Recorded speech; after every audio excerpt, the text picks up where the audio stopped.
mais j'ai passé beaucoup d'années à avoir peur de ne pas plaire à Dieu. Et je ne sais même pas ce que c'était. J'avais peur de ne pas lui plaire. C'était juste une peur vague de ne pas plaire à Dieu. Maintenant, ça vient probablement de la façon dont j'ai été élevée, parce que mon père était très difficile à satisfaire. Et donc, j'ai toujours eu cette peur constante que Dieu soit en colère contre moi. Et donc, la bonne nouvelle, c'est que Dieu n'est pas en colère contre vous. Vous n'êtes pas aussi heureux que vous devriez l'être. Je pense que beaucoup d'entre nous ne comprennent pas ce que Dieu ressent pour nous et à quel point il est généreux dans le pardon, la miséricorde et la gentillesse envers nous et à quel point Dieu nous aime. Et c'est beaucoup plus facile de plaire à Dieu qu'on pourrait le penser. Et donc, je vais partager avec vous ce que dit la Bible sur le fait de plaire à Dieu.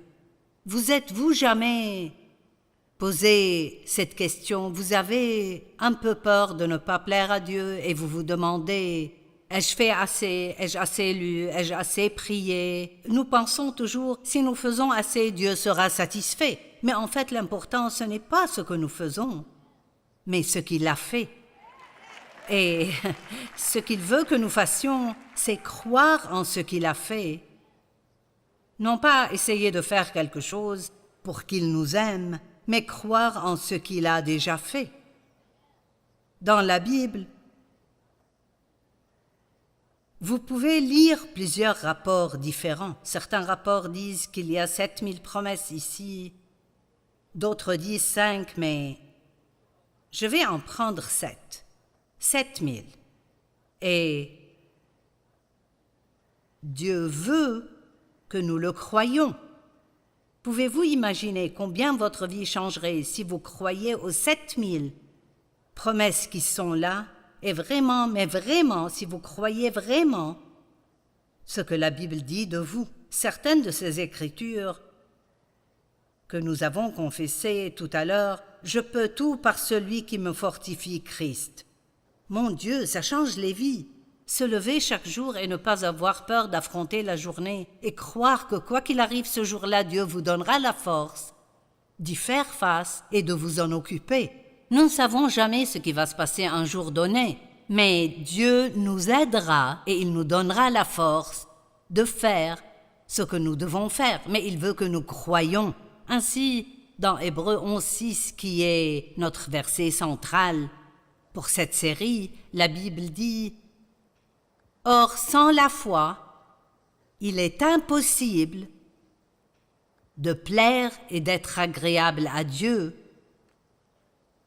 car il faut que celui qui s'approche de lui croit que Dieu existe et qu'il récompense ceux qui le cherchent diligemment et sincèrement. » Maintenant, nous pouvons étudier ce verset et manquer tout ce qu'il dit. Nous allons donc le démonter ce week-end dans 3 messages différents.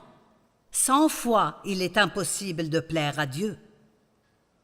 Il veut que nous le croyions et il veut que nous croyions qu'il existe, qu'il est, pas juste qu'il est ailleurs quelque part, mais qu'il est avec nous tout le temps dans tout ce que nous faisons. Toujours. Vous ne pouvez rien cacher à Dieu. Vous ne pouvez aller nulle part pour vous éloigner de lui parce qu'il est le grand « Je suis ». Il n'est pas « je serai » ou « j'étais », mais « je suis ». Et Dieu veut être impliqué dans tout, dans notre vie. Des choses dont on pourrait penser qu'il ne veut pas être impliqué dedans si nous l'invitions simplement à ces choses. Nous obtiendrions de lui l'aide que nous manquons parce que nous ne le demandons pas. Dans Jacques 4:2, il dit « Vous ne possédez pas parce que vous ne demandez pas. » C'est très simple. Vous ne possédez pas parce que vous ne demandez pas. Et je dis juste à chacun d'entre vous qu'il y a tellement plus que Dieu veut faire pour vous et tellement plus qu'il veut que vous ayez si vous le demandez. Et je vous le dirai à l'avance, vous ne le méritez pas, mais c'est là l'essentiel. Nous ne le méritons pas, mais nous obtenons ce que Jésus mérite. Nous sommes héritiers, co-héritiers de Christ, et tout ce qu'il a acheté et payé avec son sang, nous l'obtenons si nous le demandons, si nous demandons avec foi. Amen. Je sais, je ne veux pas m'en prendre à quelqu'un en particulier, mais ce jeune homme ici, je n'arrête pas de penser que Dieu veut faire certaines choses pour toi. Je ne sais pas ce qu'il veut faire pour toi, mais je suis convaincue que tu dois commencer à être audacieux dans ta demande. Sois plus audacieux dans tes prières que jamais auparavant. La Bible nous dit de nous approcher avec courage du trône de la grâce de Dieu. Je déteste ce que j'appelle les prières du juste. Et ils disent ceci, Dieu, si tu fais juste ceci, et si tu fais juste cela, savez-vous ce que juste veut dire? À peine de quoi s'en sortir. Et Dieu est bien plus grand que ça. Nous n'avons pas besoin de dire, si tu fais juste ceci. Non, dites, Dieu, fais tout ce que tu peux faire. Voici comment je prie. Dieu, donne-moi tout ce que je peux gérer en te gardant toujours en premier dans ma vie. Je veux toujours que Dieu soit le premier. Je ne veux pas tellement d'argent que ça m'éloignerait de Dieu. Je ne veux pas tellement de choses qui m'éloigneraient de Dieu. Mais nous servons un grand Dieu. Et Jésus a payé un prix énorme pour que nous puissions avoir des vies merveilleuses et grandes, et non pas pour que nous survivions à peine. Mais il faut demander, et il faut demander avec audace. Dans Hébreux 4, 15 et 16, il est écrit « Nous n'avons pas un grand prêtre incapable de compatir à nos faiblesses. Au contraire, il a été tenté en tout point comme nous, mais sans commettre de péché. Et donc, parce qu'il comprend, approchons-nous donc avec assurance du trône. Parce qu'il comprend nos faiblesses, approchons-nous donc avec assurance du trône de la grâce, afin d'obtenir compassion et de trouver grâce pour être secouru au moment opportun. Le meilleur moment pour prier, c'est quand vous avez mal agi. Amen. Et nous avons tendance à nous éloigner de Dieu, alors que c'est là que nous devons dire avec assurance, « Je sais que je ne mérite pas que tu fasses ça pour moi, mais ta parole me dit de prier avec assurance, et donc je vais le faire dans la foi. » Qui pense que sa vie pourrait peut-être beaucoup changer s'il commençait à faire plus de cela? Amen. Je sens que le diable devient fou de rage ce soir.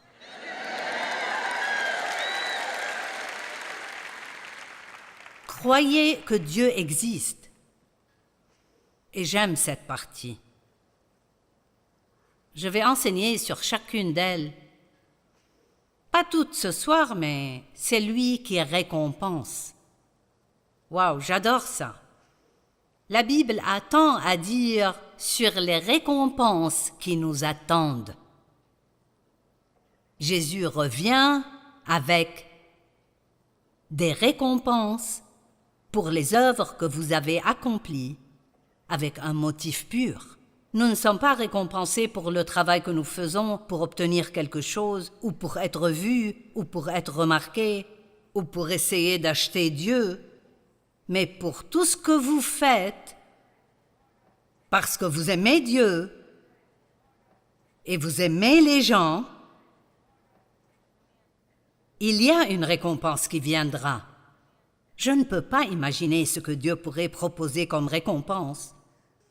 Mais je peux vous dire que j'en ai eu beaucoup dans ma propre vie. J'ai vécu beaucoup de choses quand j'étais enfant. J'ai été maltraité par beaucoup de personnes, mais Dieu sait comment restaurer tout ça. Dieu sait comment vous rembourser. Amen.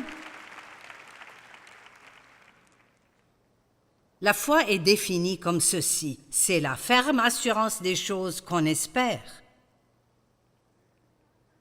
Savez-vous ce qu'est l'espérance? Beaucoup de gens ne savent pas ce qu'est l'espérance. L'espérance n'est pas simplement « Eh bien, j'espère, mais je ne sais pas. » Peut-être, je l'espère, mais on ne sait jamais. Non, l'espérance, le mot biblique « espérance », signifie s'attendre à ce que quelque chose de bien vous arrive bientôt. C'est ça l'espérance. Se lever chaque jour et dire quelque chose de bien va m'arriver aujourd'hui et quelque chose de bien va arriver à travers moi aujourd'hui. Quand la Bible nous dit d'attendre Dieu, c'est le même mot, il est écrit d'attendre avec espérance. Si je vous disais que je viendrai chez vous le dimanche à déjeuner et que j'y serai à 1 heure, non, probablement à partir d'1h moins 10, vous feriez... Parce que vous seriez plein d'espérance, enthousiasmé et impatient, que j'arrive. Eh bien, si nous pouvons ressentir cela pour quelqu'un qui vient dîner, que devrions-nous ressentir à l'égard d'un Dieu qui a dit qu'il répondrait à tous nos besoins, qu'il prendrait soin de nous et nous réconforterait? Amen.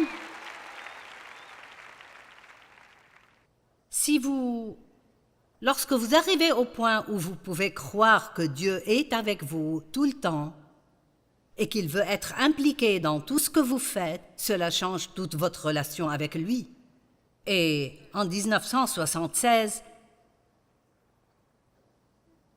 certains s'en souviennent peut-être, il y a eu un véritable mouvement de l'Esprit Saint dans les années 70 et des personnes dans le monde entier ont été baptisées dans l'Esprit Saint et se rapprocher plus de Dieu que jamais auparavant. Et le jour où j'ai été rempli de l'Esprit, je rentrais du travail et je m'attendais à ce que Dieu fasse quelque chose dans ma vie. Je ne savais pas quoi. Et j'ai même prié ce jour-là et j'ai dit, je ne sais pas ce que tu vas faire, mais je sais que tu vas faire quelque chose. C'était comme si j'avais ce don de la foi. Dieu, tu vas faire quelque chose dans ma vie. Et tout d'un coup, le Saint-Esprit est tombé sur moi et je peux vous dire que je n'ai plus été la même depuis. Mais c'était un vendredi et laissez-moi vous le dire, vous n'avez pas besoin de vivre ce genre d'expérience pour être proche de Dieu. Dieu nous rencontre de différentes manières. Mais je jouais au bowling le vendredi soir. Je jouais dans une ligue, mais je ne jouais pas bien du tout ce soir-là. Et je n'avais pas l'habitude d'entendre Dieu me parler. Mais l'une des choses qui s'est produite après que j'ai été rempli de l'Esprit, c'est que j'ai commencé à entendre la voix de Dieu. C'était cette petite voix à l'intérieur de moi. Elle peut parfois ressembler à votre propre voix, mais c'est Dieu qui vous parle. Ou parfois, entendre Dieu vient comme une connaissance. Vous ne savez même pas comment vous le savez, mais vous savez que Dieu vous a parlé et qu'il vous a dit quelque chose. Et Dieu m'a dit, « Pourquoi ne me demandes-tu pas de t'aider à jouer au bowling ?» Et j'ai dit, « Eh bien, tu te fiches de ça. Allez, il y a une leçon ici. Nous pensons que tout ce qui intéresse Dieu, ce sont ces grandes choses spirituelles.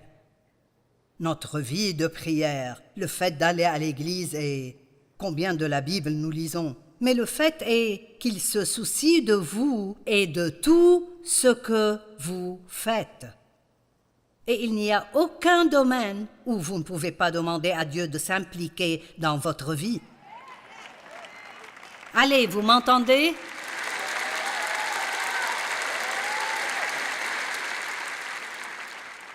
J'appelle ça vivre avec Dieu.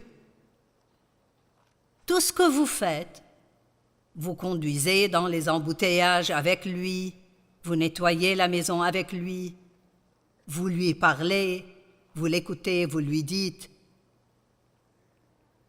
Ce qui vous dérange est quand vous avez besoin d'être réconforté, juste parlez simplement à Dieu. Rapprochez-vous de lui autant que possible. Lisons à nouveau ce verset, Hébreux 11:6, je l'aime. Or, sans la foi, il est impossible d'être agréable à Dieu.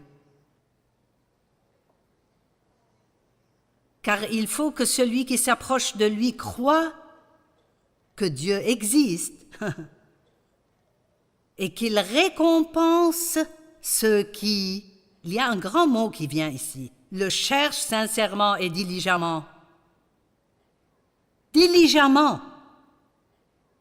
N'allez pas simplement à l'église le dimanche matin pour rester assis là pendant 45 minutes. Ce n'est pas diligent. La diligence travaille toute la journée le vendredi, puis vient à une conférence pour recevoir plus de la parole. Et probablement revenir le lendemain et puis peut-être même être assez stupide pour aller à l'église dimanche matin. Juste parce que vous êtes accro à la parole. Vous adorez la parole. Savez-vous que votre vie peut changer si vous restez dans cette atmosphère?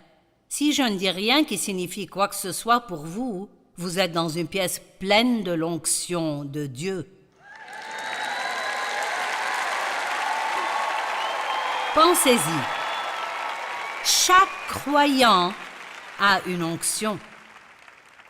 Et nous ne parlons pas assez de l'onction de Dieu. J'ai beaucoup entendu parler de l'onction de Dieu dans les années 70 et beaucoup de gens ne savent même pas ce que c'est. L'onction de Dieu est si précieuse, c'est sa présence et sa puissance dans notre vie.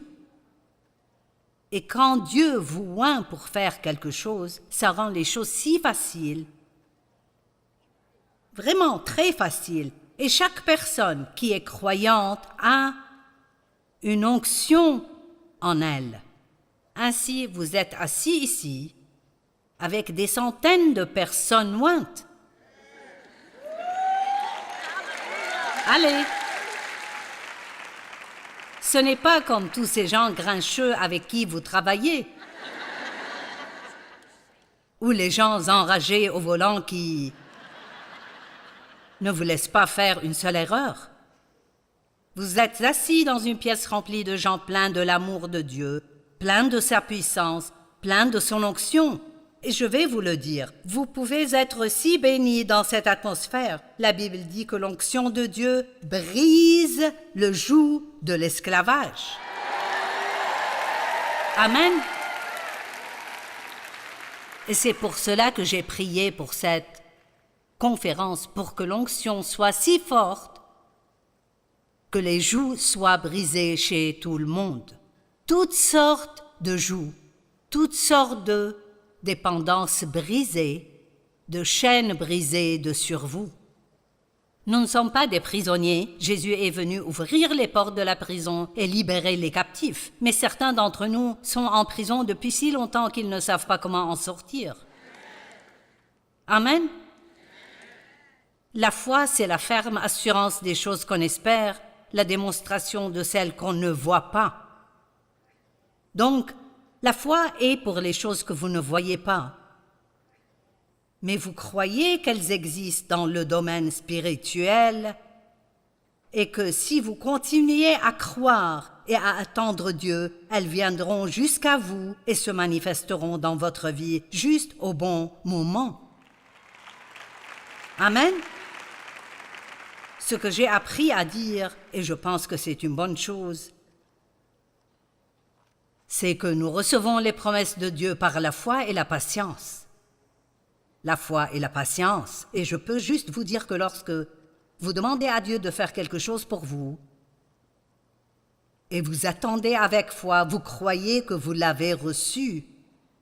Marc 11 dit que vous l'obtiendrez, mais pas quand vous l'obtiendrez.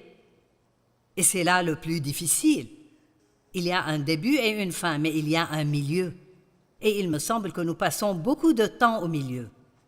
Mais le milieu ne doit pas nécessairement être difficile si vous restez dans la foi tout le temps ou vous attendez. Et l'une des choses que je dis quand j'attends que Dieu fasse quelque chose, et je commence à être un peu découragée, c'est Dieu travaille.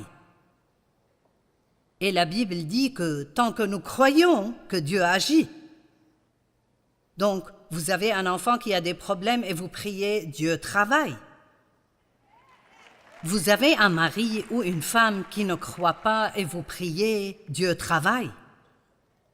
Allez, vous avez de gros problèmes dans votre vie pour lesquels vous avez besoin de beaucoup d'aide et vous priez pour que Dieu vous aide, Dieu travaille. Allez, nous devrions être ravis que Dieu travaille pour nous. Amen. Donc, ce n'est pas parce que vous ne pouvez pas la voir que ce n'est rien. C'est à cela que sert la foi. La foi est pour les choses que vous ne pouvez pas voir. Ce sont les choses que nous espérons, que nous attendons, que nous croyons. Nous ne les avons pas encore, elles ne se manifestent pas dans notre vie, mais elles arrivent parce que nous les avons demandées et c'est la promesse de Dieu. Colossiens 1,4 dans la Bible amplifiée nous donne une définition un peu différente de la foi. Il est écrit « Nous avons été informés de votre foi en Jésus-Christ, qui est le fait de s'appuyer sur lui de toute votre personnalité humaine, dans une confiance absolue et une assurance en sa puissance, sa sagesse et sa bonté. » C'est donc le fait de s'appuyer entièrement sur lui. Et je ne sais pas pour vous, mais j'ai des excentricités. Et donc, appuyer toute ma personnalité sur lui est une bonne chose, et j'espère qu'il arrangera les choses. J'ai dit aujourd'hui, je me demande si je serai un jour complètement patiente avant que Jésus ne revienne me prendre.